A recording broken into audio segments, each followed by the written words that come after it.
While motorists and commuters suffer the frustrations of travelling to and from work, just getting past the front door can be an arduous task for the frail and elderly.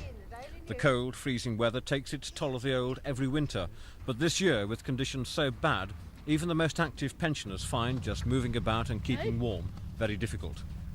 Mrs. Violet Burt is 82. She looks after her 90-year-old sister Elsie in their ground floor flat in Thornton Heath, which has been their home for the last 53 years. Relatives visit once a fortnight, but the couple's main problem is trying to keep warm. This winter they're both living, eating and sleeping in the one small back room.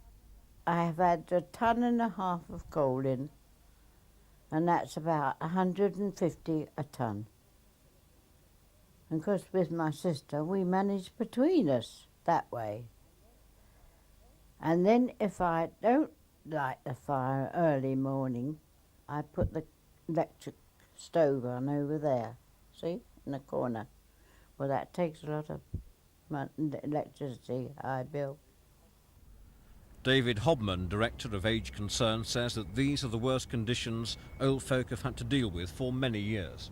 Just how many people are there like Mrs. Burt and her sister in the Thames area? Well, a very serious study has suggested that probably 1 in 10 elderly person is at risk. So in London that probably means what, 120,000? A lot of people, and it may even be higher in London because there are more people living alone and isolated from their families than there are in many other parts of the country.